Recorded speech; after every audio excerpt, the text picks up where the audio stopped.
नमस्कार दोस्तों, मैं दीपेंद्र सिंह राठौर स्वागत करता हूं आपका आपके अपने YouTube channel Krishna academy Ajmer पर। दोस्तों, जैसा कि हम पिछली वीडियोस के अंदर बल के बारे में चर्चा कर रहे थे, मैंने डिटेल आपको बता दिया है बल के बारे में, और अपन ने लास्ट जो क्लास थी उसके अंदर अभिकेंद्रीय बल सेंट्रिपिटल फोर्स के बारे में अध्ययन किया था। दोस्तों, आज की जो कक्षा है हमारी वो हमारी अपकेंद्रीय बल के बारे में है, सेंट्रीफ्यूगल फोर्स के बारे में है। तो दोस्तों, आज हम स्टार्ट करते हैं हमारा नेक्स्ट टॉपिक जो है, नेक्स्ट प्रकार का बल जो है वो स्टार्ट करते हैं, और वो है आपका अपकेंद्रीय बल।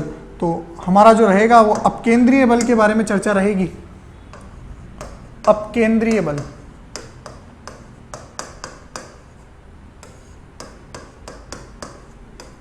इसको अपन अंग्रेजी में बोलते हैं सेंट्रीफ्यूगल फोर्स। सेंट्रीफ्यूगल फोर्स, अपकेंद्रीय बल। देखिए दोस्तों, मैंने आपको अभिकेंद्रीय बल क्या पढ़ाया था और अपकेंद्रीय बल क्या बताया था, मैं बताता हूं आपको। अभिकेंद्रीय बल मैंने बताया था कि कोई भी वस्तु अगर वर्ताकार पथ में गति कर रही है, सर्कुलर पाथ में मोशन कर रही है, तो उसके केंद्र की तरफ, वृत्त के केंद्र की तरफ 100% एक बल लगेगा, एक फोर्स लगेगा, और उस फोर्स को अपन क्या बोलेंगे दोस्तों? अभिकेंद्रीय बल बोलेंगे, सेंट्रिपिटल फोर्स बोलेंगे। लेकिन दोस्तों, मैंने ये बोला था आपको, मैं एक बार वापस रिपीट कर देता हूं, जिन्होंने पिछली वीडियोस नहीं देखी है वो देखिएगा बस रही, और एक बार मैं आपको रिपीट भी कर देता हूं।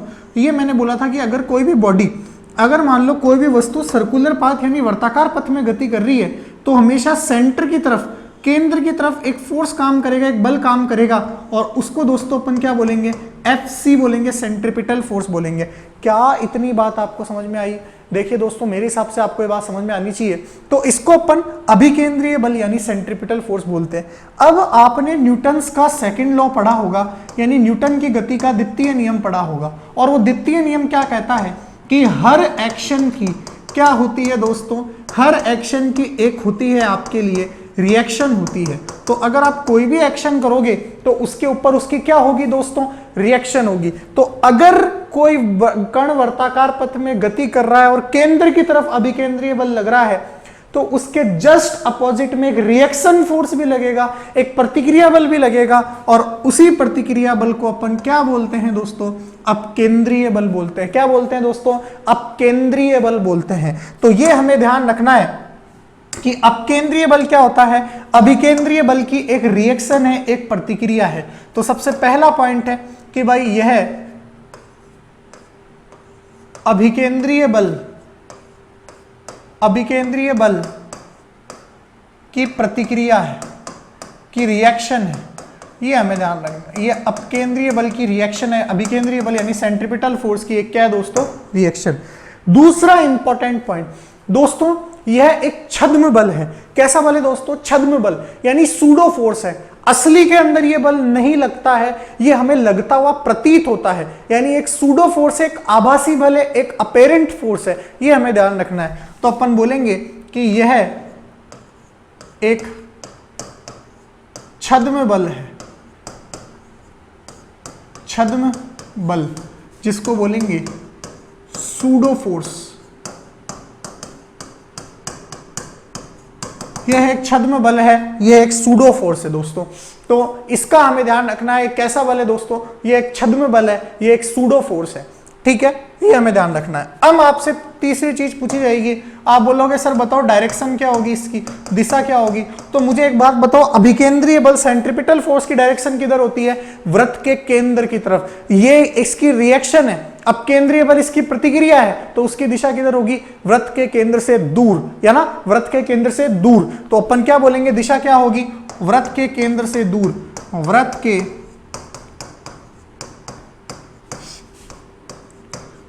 केंद्र से दूर, अवे फ्रॉम सेंटर।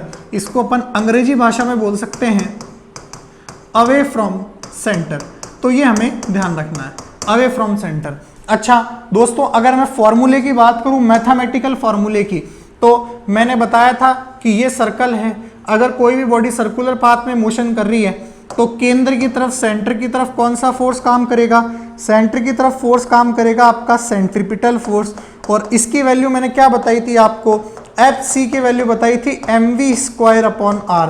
ये अगर इसकी रेडियस r है तो mv²/r बताई थी कि नहीं बताई थी? मैंने बताई थी। सेंट्रीपिटल फोर्स यानी अभिकेंद्रीय बल का मान कितना होता है? mv²/r। अगर ये कोई भी वस्तु m द्रव्यमान की v वेलोसिटी से मोशन कर रही है तो mv²/r इसका सेंट्रीपिटल फोर्स लगेगा सेंटर की तरफ। लेकिन दोस्तों अगर मान लो यही आपको बोल दे कि ये वस्तु सर्कुलर पाथ में मोशन कर रही है, यानी वर्तीय पथ में गति कर रही है, और आपसे पूछ ले इसका केंद्र की तरफ, सेंटर की तरफ, ये अभिकेंद्रीय बल तो लगाएगी, लेकिन इसकी रिएक्शन क्या होगी? इसकी रिएक्शन होगी अपकेंद्रीय बल, सेंट्रीपिटल फोर्स।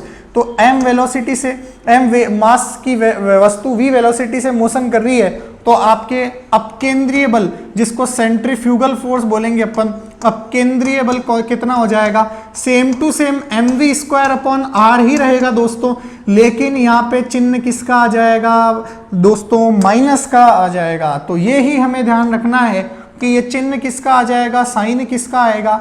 ये माइनस का आ जाएगा, माइनस mv²/r। तो इस बात का आप सब लोग ध्यान रखना, यहाँ पे साइन आएगा माइनस का। माइनस क्या डिनोट कर रहा है? कि ये जो सेंट्रीफ्यूगल फोर्स है इसकी डायरेक्शन क्या होती है? सेंटर से दूर होती है, या फिर सेंट्रीपिटल फोर्स से आपके विपरीत डायरेक्शन में होती है, अपोजिट डायरेक्शन में होती है। क्या बोला है मैंने आपको? मैंने बोला है कि जो सेंट्रीफ्यूगल फोर्स होता है, अपकेंद्रीय बल होता है, वो अभिकेंद्रीय बल की एक रिएक्शन होती है, प्रतिक्रिया होती है। दूसरी बात, ये एक छद्म बल है, सूडो फोर्स है, ये हमें लगता हुआ प्रतीत होता है जबकि असली में नहीं लगता है। तीसरी बात क्या बोली मैंने आपको? इसकी डायरेक्शन क्या होगी? सेंटर से दूर, क्योंकि अभिकेंद्रीय बल की सेंटर की तरफ होती है। चौथी बात आती है इसका फॉर्मूला। फॉर्मूला क्या हो जाएगा दोस्तों? Minus mv²/r। ये आपके रीट के एग्जाम में या पटवारी के एग्जाम में आपसे पूछा जा सकता है अपकेंद्रीय बल के बारे में। अब अपन इसके क्या पढ़ेंगे दोस्तों? एग्जाम्पल्स पढ़ेंगे। आप पहले इसका स्क्रीनशॉट ले, फिर अपन आगे बढ़ते हैं।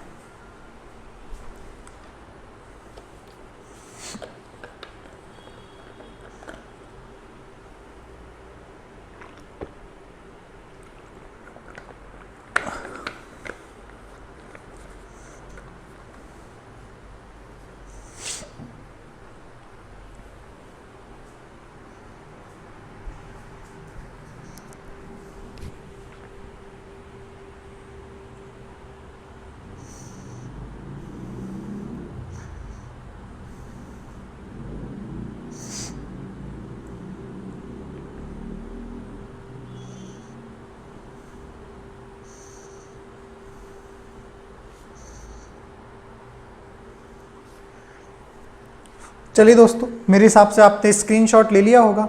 अब अपन बात करते हैं दोस्तों एग्जाम्पल्स की। तो अब बात करते हैं एग्जाम्पल, इसके क्या क्या एग्जाम्पल पॉसिबल्स हैं। चलिए, पहला एग्जाम्पल मैं आपको बताता हूं, आप ध्यान से सुनना। मान लो आप एक बाल्टी है, बाल्टी में आप क्या करते हो कि एक रस्सी बांध के उस बाल्टी को आप कुएं में डालते हो। ठीक है दोस्तों, मैंने क्या बोला आपको कि एक रस्सी बांध के आप एक बाल्टी को कुएं के अंदर डालते हो। अगर आप उसको डालते हो कुएं के अंदर, तो देखिए क्या होता है, आप कुएं के अंदर जब डालते हो तो उसको क्या करते हो? वापस खींचते हो, है ना। उस कंडीशन के अंदर क्या सर्कुलर पाथ बनता है क्या? बिल्कुल नहीं बनता। उस कंडीशन के अंदर आपका बिल्कुल भी सर्कुलर पाथ नहीं बनेगा। लेकिन अगर मैं आपसे बोलूं कि वही आपकी बाल्टी है और आप क्या कर रहे हो, उस बाल्टी को मैंने बोला कि भाई जो आपकी बाल्टी है उसको आप रस्सी से बांधो और क्या करो, पानी भरो उसके अंदर। क्या करो दोस्तों? उसके अंदर पानी भरो, जैसे आप कुएं के अंदर करते हो। कुएं के अंदर पानी, आपने बाल्टी पकड़ी रस्सी से और उसको कुएं के अंदर डाला, पानी भर लिया उसके अंदर। अब पानी भर के अगर आप उसको गोल गोल घुमाते हो, ठीक है ना, मैं बात कर रहा हूं, देखिए स्टार्टिंग कब होगी अभी अपकेंद्रीय बल की। आपने कुएं के अंदर बाल्टी डाल दी, आप उसको खींच रहे हो, अब जब उसके ऊपर लेके आ रहे हो, उसके बाद आपने बाल्टी में पानी भर लिया, और रस्सी वाली बाल्टी की बात कर रहा हूं मैं, आप में जिसके अपन रस्सी बांधते हैं और फिर कुएं के अंदर डालते हैं, वो वाली बाल्टी, है ना।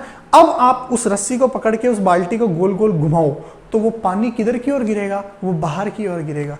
क्या आप सभी को ये बात पता है कि नहीं है? बिल्कुल पता होनी चाहिए, मेरे हिसाब से सबने देखा भी होगा। वो किस कारण होता है? वो अपकेंद्रीय बल के कारण होता है। क्यों?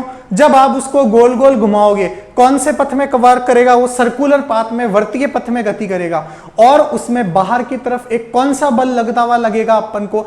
अपकेंद्रीय बल लगेगा, और उसी के कारण वो पानी कहां जाएगा? बाहर आ जाएगा। तो ये पहला एग्जाम्पल है जो आपको ध्यान रखना है, ठीक है ना। ये आप एग्जाम्पल बिल्कुल याद रखना अच्छे से, ठीक है, मैं लिख नहीं रहा हूँ, आप आराम से इसको नोट भी कर सकते हो अपनी लैंग्वेज के अंदर कि अगर अपन किसी बाल्टी को भरी हुई बाल्टी को रस्सी से बांध के गोल गोल घुमाएं तो वो बाहर की तरफ पानी छिड़क जाता है। अगर आप नहीं समझे तो आप कभी भी अपने गांव के अंदर वो कुएं के अंदर देखना, उस बाल्टी को सेम बिल्कुल बाल्टी बिल्कुल सही तरह से होती है, उसको गोल गोल घुमाओगे तो वो पानी नीचे आएगा। चलिए दोस्तों, सेकंड क्वेश्चन में आपको सेकंड एग्जांपल में बताता हूं आपको। आपने कभी मेरी गो राउंड जिसको बोलते हैं चक्रीय झूला, वो कभी मेले के अंदर झूले में बैठे होंगे तो क्या होता है, चक्रीय झूला मतलब जो गोल गोल घूमता है बिल्कुल, है ना।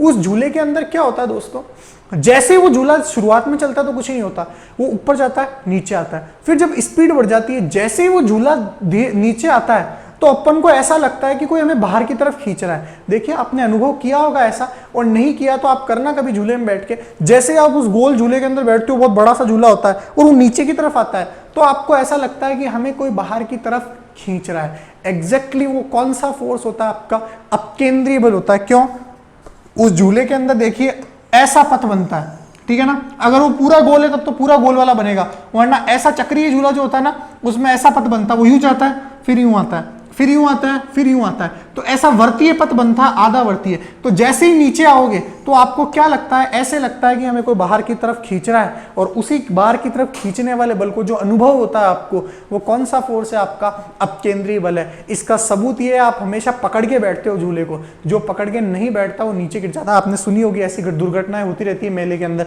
कि झूले से गिरा, कैसे गिरा भाई, झूले से सीट होती है, क्यों आगे की तरफ क्यों आ जाता है, क्यों, वो चक्रीय पथ बनता है, वक्रीय पथ बनता है, सर्कुलर पाथ बनता है, और फिर वो बाहर की तरफ नीचे आ जाता है। मेरे हिसाब से आपको ये बात समझ में आनी चाहिए, आपने देखा भी होगा ऐसा। चलिए दोस्तों, अब देखिए तीसरा एग्जांपल मैं बताता हूं आपको। तीसरा एग्जांपल क्या है, तीसरा एग्जांपल है, आप सभी ने गाड़ी के अंदर, कार के अंदर आप सब लोग ड्राइव भी की होगी या फिर बैठे भी होंगे, तो जब गाड़ी को अपन कार को टर्निंग में घुमाते हैं, है ना, अचानक से मान लो गाड़ी चल रही है और अचानक से आप उस गाड़ी को दाईं ओर घुमा दो, राइट साइड घुमा दो, है ना, आप स्टीयरिंग को राइट साइड कर दो यूं अचानक से चलती हुई गाड़ी में, है ना, कोई मोड़ है उसकी तरफ कर दो, राइट साइड की तरफ। ऐसा होता है ना कभी कभी, अचानक से अपन भूल जाते हैं कि भाई इधर मोड़ है और अपन को जाना है, तो अचानक से कोई पीछे नहीं होता तो ड्राइवर क्या करता है, उसको अचानक से घुमा लेता है, और जैसे ही वो अचानक से घुमाते हैं तो हमारा शरीर किधर की तरफ जाता है, लेफ्ट साइड जाता है। हमारा शरीर किधर की तरफ जाता है, लेफ्ट साइड जाता है। क्यों जाता है ऐसा दोस्तों, क्योंकि वो जब गाड़ी घूमती है अचानक से तो यूं राइट में यूं घूमती है ना, कैसा पथ बनता है, लगभग सर्कुलर पथ बनता है ना, आधा सर्कल बनता है लगभग। तो बाहर की तरफ एक फोर्स लगता है, बाहर की तरफ, सर्कल से बाहर की तरफ एक फोर्स लगता है, वो कौन सा फोर्स होता है, आपका अपकेंद्रीय बल लगता हुआ हमें प्रतीत होता है। और इसी कारण क्या होता है दोस्तों, अपकेंद्रीय बल लगता हुआ प्रतीत होता है, और इसी कारण हम क्या, हमारा शरीर बाहर की तरफ झुक जाता है, बाईं तरफ झुक जाता है, लेफ्ट साइड झुक जाता है। तो मैंने आपको 3 एग्जाम्पल बताए, मैं वापस बताता हूं एक बार। जब भी हम किसी बाल्टी, भरी हुई पानी की बाल्टी को रस्सी से बांध के उसको गोल गोल घुमाएंगे तो पानी बाहर की ओर गिरेगा, ठीक है, अपकेंद्रीय बल के कारण। दूसरा मैंने बताया चक्रीय झूला जो होता है उसके अंदर आप पकड़ के बैठते हो, नहीं बैठते पकड़ के तो अपन को बाहर की तरफ एक धक्का अनुभव होता है, वो किस कारण होता है दोस्तों, अपकेंद्रीय बल के कारण होता है। तीसरा मैंने बताया आपको दोस्तों कि जो आपका झूला होता है, ठीक है ना, वो झूला तो बता दिया मैंने आपको। तीसरा बताया मैंने गाड़ी के अंदर, कार के अंदर आप जब अचानक से टर्निंग लेते हो, ठीक है ना, राइट साइड के अंदर, तो आपको लेफ्ट साइड में झटका लगता है, और वो किस कारण लगता है दोस्तों, आपको अपकेंद्रीय बल के कारण धक्का अनुभव होता है बाईं ओर। ये आपका उदाहरण है। चौथा उदाहरण, आपने सभी मौत का कुआं देखा होगा। मौत का कुआं मेले के अंदर आप सभी देखते हो। मौत के कुएं के अंदर क्या होता है, एक जो साइकिल सवार, वो जो मोटरसाइकिल सवार होता है, वो गोल गोल चक्कर काट रहा होता है। वो क्यों नहीं गिरता, क्योंकि उसको बाहर की तरफ एक धक्का अनुभव हो रहा होता है। अगर उसको लगातार अभिकेंद्रीय बल ही मिलेगा, देखिए दोस्तों, वो मौत के कुएं के अंदर यूं गोल गोल चक्कर काटता है वृत्तीय पथ में, अगर उसको बाहर की तरफ कोई बल अनुभव नहीं होगा तो दोस्तों क्या होगा, वो अंदर की तरफ धक्का आता रहेगा उसको, और अंदर की तरफ धक्का आते रहने से वो क्या हो जाएगा दोस्तों, कुएं के अंदर गिर जाएगा। तो कुएं के अंदर क्यों नहीं गिरता, क्योंकि बाहर की तरफ एक अपकेंद्रीय बल लगता है, सेंट्रीफ्यूगल फोर्स लगता है, जो उसको गिरने नहीं देता है। तो मौत के कुएं के अंदर जो मोटरसाइकिल सवार होता है वो क्यों नहीं गिरता, क्योंकि बाहर की तरफ क्या लगता है दोस्तों, अपकेंद्रीय बल लगता है। क्या आपको ये कहानी समझ में आई कि नहीं आई? मेरे हिसाब से आपको ये कहानी समझ में आई होगी, ठीक है। ये एग्जाम्पल्स हैं जो सेंट्रीफ्यूगल फोर्स यानी अपकेंद्रीय बल के बारे में कहे जाते हैं और इंपॉर्टेंट भी है, ठीक है दोस्तों। अब देखिए क्या होता है, ये आपका अपकेंद्रीय बल पूरा हो गया। ठीक है, मैंने अपकेंद्रीय बल के बारे में बेसिक नॉलेज बताई, आपको मैथमेटिकल फॉर्मूला बताए और उसके बाद इसके क्या बताए दोस्तों, एग्जांपल्स बताए। अब देखिए एक उपकरण आता है और उस उपकरण का नाम क्या है मैं आपको बता देता हूं, आपको ध्यान रखना है। अपकेंद्रित्र, अपकेंद्रित्र, सेंट्रीफ्यूग, सेंट्रीफ्यूग, अपकेंद्रित्र। ये एक उपकरण होता है जो अपकेंद्रीय बल के सिद्धांत पर काम करता है। अपकेंद्रण बोलते हैं, अपकेंद्रित होता है ये जो सेंट्रीफ्यूगल यानी अपकेंद्रीय बल के सिद्धांत पर काम करता है। ठीक है दोस्तों, कैसे, ये क्या एक मशीन होती है ये, जैसे आपने छाछ निकालने वाली, दूध से क्रीम निकालते हैं ना अपन, छाछ से मक्खन निकालते हैं, है ना, वो देखा होगा अपन ने। तो दूध से क्रीम बोल दो आप तो डायरेक्ट, है ना, मान लो दूध से आप क्रीम निकालते हो, वो किस उपकरण द्वारा निकालते हो, अपकेंद्रित्र द्वारा निकालते हो। आप उसको गोल गोल घुमाते हो, गोल गोल घुमाते हो ना, वो मक्खन जो है वो कहां जाता है, ऊपर आ जाता है, बाहर की तरफ आ जाता है। तो आप गोल गोल घुमा रहे हो, वर्तीय पथ बनता है और वो बाहर की तरफ क्रीम आ जाती है, और बाहर की तरफ आना कौन से बल के कारण होता है, अपकेंद्रीय बल के कारण। और वो क्रिया क्या कहलाती है, वो किस उपकरण द्वारा की जाती है, अपकेंद्रित्र द्वारा की जाती है। तो ये किसके सिद्धांत पे काम करता है दोस्तों, यह अपकेंद्रीय बल के सिद्धांत पे काम करता है। ये हमारे से पूछा जा चुका बहुत एग्जाम के अंदर। ठीक है दोस्तों, एक और एग्जाम्पल आपने सुना होगा कि वॉशिंग मशीन जो होती है उसमें कपड़े सुखाने वाला पोर्शन, कपड़े धोने वाला नहीं बोल रहा हूं मैं दोस्तों, मैं कपड़े सुखाने वाला पोर्शन की बात कर रहा हूं, कि अपकेंद्रित वाली जो होता है वॉशिंग मशीन जो होती है, वॉशिंग मशीन के अंदर आपके जो कपड़े सुखाने वाला पोर्शन होता है उसके अंदर अलग से बना होता है चैम्बर। आप उसको कभी खोल के देखना, वो गोल गोल घूम रहा होता है, ठीक है ना, गोल गोल घूम रहा होता है। उससे क्या होता है, पानी के छींटे कहां निकल जाते हैं, बाहर निकल जाते हैं कपड़ों से। और ये किस कारण होता है, अपकेंद्रीय बल के कारण होता है। क्यों, क्योंकि पानी के छींटे बाहर निकलना, सर्कुलर पाथ बनता है और पानी के छींटे बाहर निकलना किस कारण होगा, आपका अपकेंद्रीय बल यानी सेंट्रीफ्यूगल फोर्स के कारण होगा। और क्रिया कौन सी होगी, कौन से उपकरण के कारण होगी दोस्तों, अपकेंद्रित्र के कारण होगी। क्या ये बात आपको समझ में आई, बिल्कुल आनी चाहिए। मैंने आपको अपकेंद्रीय बल के बारे में बताया, सेंट्रीफ्यूगल फोर्स के बारे में बताया। सेंट्रीफ्यूगल फोर्स क्या होता है आपका, अभिकेंद्रीय बल का विपरीत बल क्या कहलाएगा आपके लिए, सेंट्रीफ्यूगल यानी अपकेंद्रीय बल आपके लिए कहलाएगा। उसके बाद क्या बोला दोस्तों मैंने आपको, कि एक छद्म बल है यानी एक सूडो फोर्स है, हमारे को लगता हुआ प्रतीत होता है लेकिन लगता नहीं है, ये हमें ध्यान रखना है। ठीक है, उसके बाद में क्या बताया मैंने आपको कि ये जो अपकेंद्रीय बल होता है इसकी दिशा जो आपका सर्कल होगा, वृत्त होगा, उसके सदैव क्या होगी, बाहर की तरफ होगी। ठीक है, उसके बाद मैंने आपको एग्जांपल बताया और अपकेंद्रित्र के बारे में बताया, सेंट्रीफ्यूग के बारे में बताया, जो किसके सिद्धांत पे काम करता है, आपके अपकेंद्रीय बल के सिद्धांत पर काम करता है।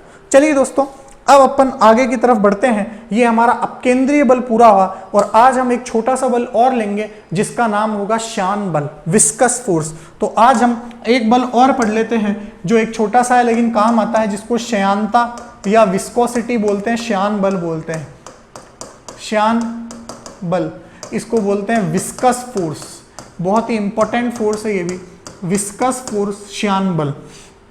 चलिए, विस्कस फोर्स श्यान बल क्या होता है बताएं मुझे आप, अगर किसी को पता हो तो आप देखिए विस्कस फोर्स क्या होता है, श्यान बल क्या होता है। दोस्तों, आपने घर्षण बल का नाम सुना होगा, मैंने पढ़ाया है आपको, ठीक है ना, इसी लाइव वीडियो की श्रृंखला में मैंने आपको बताया था घर्षण बल क्या होता है। जिसने नहीं देखा हो कृपया देख ले, जाके प्लेलिस्ट बनी हुई है उसके अंदर।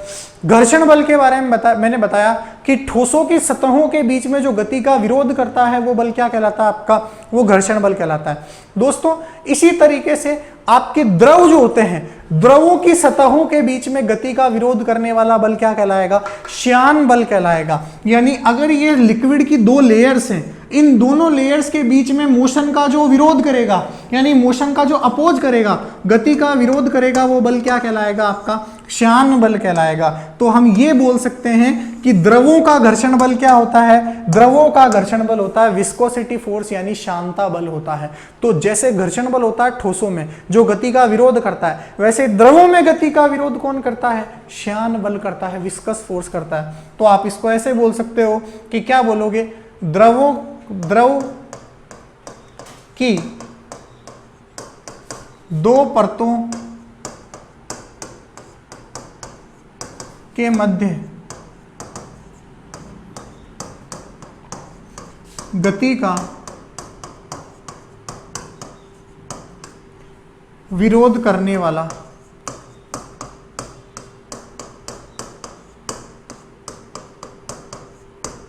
बल क्या कहलाएगा आपका, श्यान बल कहलाएगा, विस्कस फोर्स कहलाएगा। ठीक है दोस्तों, ये हमें ध्यान रखना है। अब इसके मैथमेटिकल कंसेप्ट की तरफ बढ़ते हैं। या आप इसको देखिए दोस्तों, आपको कहीं कहीं पे श्यानता भी लिखा हुआ नजर आएगा। इसको अपन कहीं कहीं पे आपने श्यानता भी बोलते हैं, विस्कोसिटी भी बोलते हैं। तो श्यानता बोले या विस्कोसिटी बोले, बात एक ही है। आप एक ही चीज जानना, श्यानता और विस्कोसिटी, आप एक ही वर्ड जानना, कोई अंतर नहीं है। देखिए, श्यानता या विस्कोसिटी यही होता है दो परतों के मध्य गति का विरोध करने वाला गुण, द्रव की दो परतों के मध्य।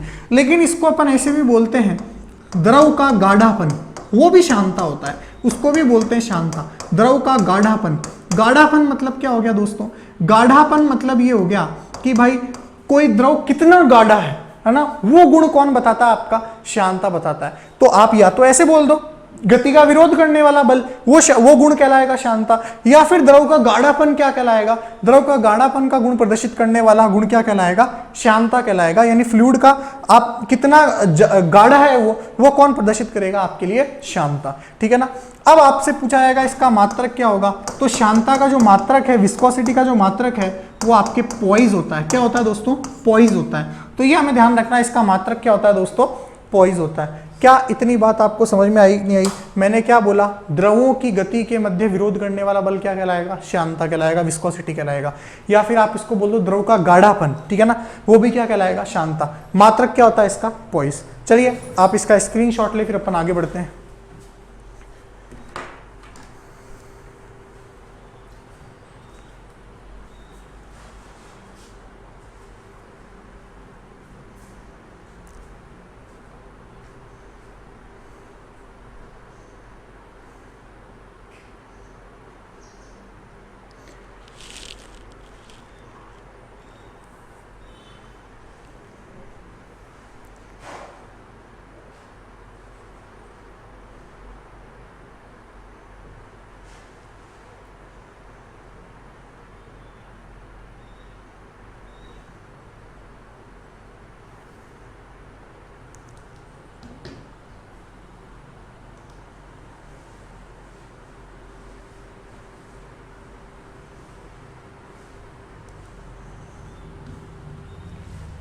चलिए दोस्तों, मेरे हिसाब से आपने स्क्रीनशॉट ले लिया होगा। अब अपन इसके मैथमेटिकल फॉर्मूले की बात करते हैं। तो दोस्तों, आपसे पूछा जाए मैथमेटिकल फॉर्मूला श्यानता का, तो क्या होगा, आप सब लोग ध्यान रखना, श्यान बल, विस्कोसिटी फोर्स होगा माइनस ईटा। वैसे तो नहीं पूछा जाता, लेकिन फिर भी कभी आ जाए तो मैं बता रहा हूं, minus eta A d v by d x, minus eta A d v by d x. अब आप बोलोगे सर ये क्या है, ये तो बहुत ही खतरनाक फॉर्मूला है। मैं एक एक बता देता हूं आपको। ये ईटा जो होता है, इसको बोलते हैं श्यानता गुणांक। क्या बोलते हैं दोस्तों इसको, श्यानता गुणांक। विस्कोसिटी कॉफिशिएंट, क्या बोलते हैं इसको, विस्कोसिटी कॉफिशिएंट, श्यानता गुणांक, विस्कोसिटी कॉफिशिएंट बोलते हैं इसको। दोस्तों ए जो होता है, ए क्या होता है, परत का क्षेत्रफल, एरिया। जो लिक्विड की लेयर होती है, परतों का क्षेत्रफल होता है, ये एरिया होता है। ठीक है दोस्तों, ये एरिया होता है। और इस वेलोसिटी, इसको बोलते हैं अपन वेग प्रवणता। क्या बोलते हैं दोस्तों इसको, वेग प्रवणता। इसको बोलते हैं वेलोसिटी ग्रेडियंट, इसको बोलते हैं वेग प्रवणता, वेलोसिटी ग्रेडियंट। ये क्या होती है वेग प्रवणता, ये वेलोसिटी में चेंज होता है, वेग में परिवर्तन होता है। ये x तो है इसका विस्थापन है ना, डिस्प्लेसमेंट है, और भी ये वेलोसिटी, तो विस्थापन के साथ वेग में परिवर्तन वेग प्रवणता कहलाती है। डिस्प्लेसमेंट के साथ वेलोसिटी में चेंज वेलोसिटी ग्रेडियंट कहलाती है। तो ये dv बाई dx होती है वेलोसिटी ग्रेडियंट, विस्थापन के साथ वेग में परिवर्तन, डिस्प्लेसमेंट के साथ वेलोसिटी में चेंज। तो ये श्यान बल है, F क्या है दोस्तों, ये है श्यान बल, विस्कोसिटी फोर्स है ना, विस्कस फोर्स। तो श्यान बल, विस्कोसिटी फोर्स क्या होगा आपके लिए, minus eta A d v by d x. Eta होता है श्यानता गुणांक, विस्कोसिटी कॉफिशिएंट, ए एरिया होता है, और डीवी बाई डी एक्स क्या होगा दोस्तों, वेलोसिटी ग्रेडियंट होगा, वेग प्रवणता होगी।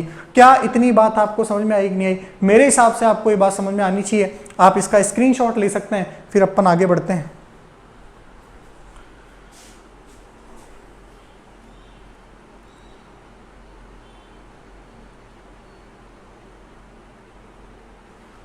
चलिए दोस्तों, तो देखिए ये आपने स्क्रीनशॉट ले लिया होगा। अब अपन दो इंपॉर्टेंट चीज की बात करते हैं, और ये क्वेश्चन बहुत बार एग्जाम में पूछा जाता है। अगर आप तापमान बढ़ाओगे, आप तापमान क्या कर रहे हो दोस्तों, बढ़ा रहे हो, तापमान बढ़ाने पर ध्यान रखना, देखिए ठोसों में शांता का गुण नहीं होता, ठोसों में घर्षण बल का गुण होता है। शांता का गुण सिर्फ किसमें होता है, द्रवों में या फिर गैसों में। किसमें होता है दोस्तों, द्रवों में या गैसों में। ये ध्यान रखना, शांता का गुण द्रव और गैस दोनों के अंदर होता है, लिक्विड और गैस दोनों में होता है, क्योंकि शांता आपके तरल पदार्थों का गुण है, फ्लूइड्स का गुण है। और फ्लूइड कौन होते हैं, तरल कौन होते हैं, जो बहते हैं। और द्रव और गैस दोनों तरल में शामिल किए जाते हैं, फ्लूइड्स में शामिल किए जाते हैं। तो तापमान बढ़ाने पर दोस्तों तो ध्यान रखना, जो द्रव होते हैं उनकी जो शांता होती है वो क्या होती है, डिक्रीज होती है। तो तापमान बढ़ाने पर जो शांता है, शांता यानी विस्कोसिटी, वो विस्कोसिटी क्या होती है, विस्कोसिटी क्या होती है दोस्तों, विस्कोसिटी द्रव की तो डिक्रीज होती है, लिक्विड की तो डिक्रीज होती है, और गैसेस की क्या होती है दोस्तों, गैसेस की होती है इंक्रीज। तो तापमान बढ़ाने पे, टेम्परेचर बढ़ाने पे लिक्विड की तो क्या होगी, डिक्रीज होगी, और गैसेस की क्या होगी, इंक्रीज होगी। ये हमें ध्यान रखना है, वेरी वेरी इंपॉर्टेंट है, कई एग्जाम में पूछा चुका है। एग्जैक्ट देख लेना, आपके एग्जैक्ट क्वेश्चन है, अगर कोई अच्छा एग्जामिनर हुआ ना तो ये क्वेश्चन जरूर देगा आपको स्टेटमेंट के अंदर। तापमान बढ़ाने पे द्रवों की शांता घटती है और गैसों की क्या होती है दोस्तों, बढ़ती है। ये हमें ध्यान रखना है। अब देखिए दोस्तों, मैं आपको शांता के शान बल के उदाहरण बता देता हूं। आपने देखा होगा, मैंने बताया शांता गाढ़ापन, है ना। तो शहद क्या जल से गाढ़ा होता है कि नहीं होता, बिल्कुल होता है। इसीलिए जल जल्दी फैलता है और शहद कम फैलता है।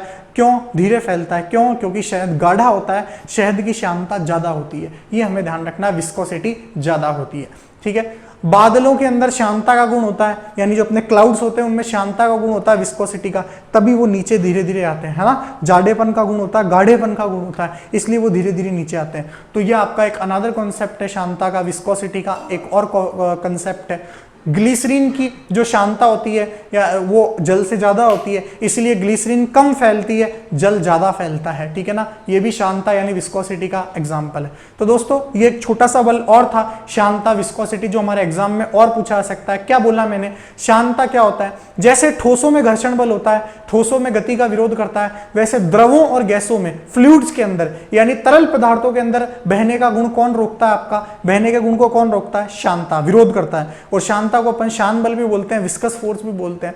शांता जो होता है, शान बल जो होता है आपके पास, उसका फॉर्मूला क्या होता है, minus eta A d v by d x. इसका मात्रक क्या बताया मैंने, पॉइस। शांता द्रवों में तो क्या होती है, द्रवों में तो इंक्रीज होती है, घटती है। तापमान बढ़ाने पे द्रवों की शांता आपके पास डिक्रीज होती है और गैसों की क्या होती है दोस्तों, बढ़ती है। तो ये दो फोर्स मैंने आपको बता दिए दोस्तों।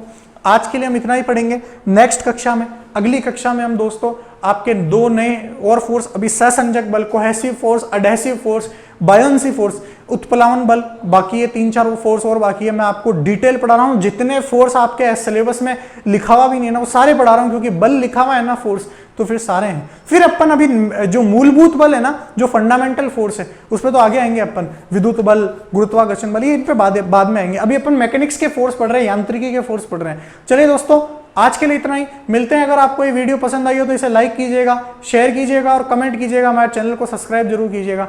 धन्यवाद।